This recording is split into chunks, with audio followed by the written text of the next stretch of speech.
खबर बलरामपुर से है। आयुर्वेद अस्पताल में बड़ा फर्जीवाड़ा सामने आया। IBC 24 पर आयुर्वेद अस्पताल में इस फर्जीवाड़े का खुलासा हुआ है।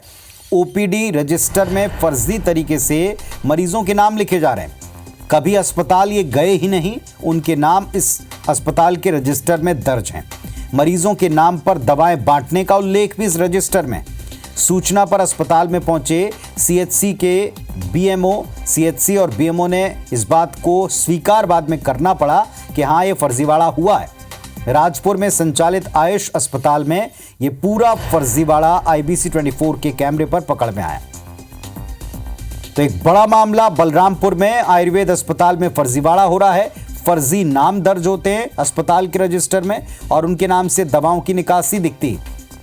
अरुण सोनी हमारे साथ में जुड़ गए हैं। अरुण, बताएं, पूरा मामला समझाएं, कैसे खुला है?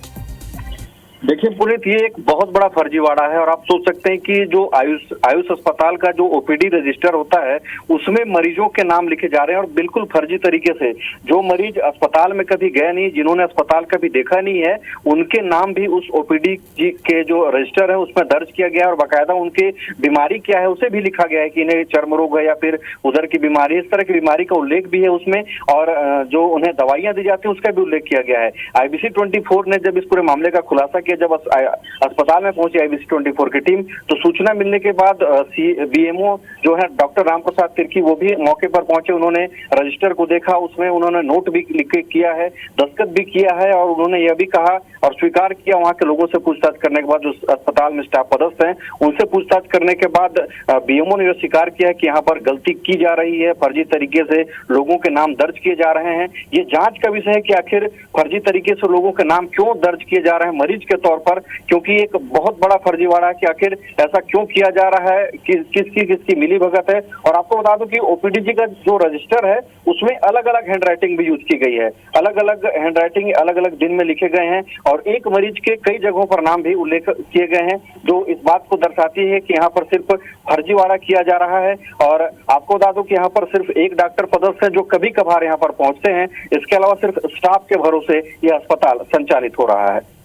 तो क्या इस मामले में किसी दोषी अफसर पर, कर्मचारी पर कोई जिम्मेदारी तय होगी? क्योंकि फर्जीवाड़ा हो रहा है तो कोई मोटिव होगा, या तो लक्ष्य पूरा करने का मोटिव होगा या दवाओं का हेरफेर होगा। जी देखिए, जिस तरह से BMO ने हमारा सामने कुछ लोगों से बातचीत की, तो जो अस्पताल में पदस्थ कर्मचारी थे उनसे बातचीत करने पर यह पता चला कि एक महीने में इनको 300 मरीजों का टारगेट देना होता है ऊपर, जहां पर ये अपना रिकॉर्ड भेजते हैं। तो एक महीने में 300 मरीजों का रिकॉर्ड इन्हें भेजना होता है कि एक महीने में 300 मरीजों का अस्पताल में इलाज किया गया है।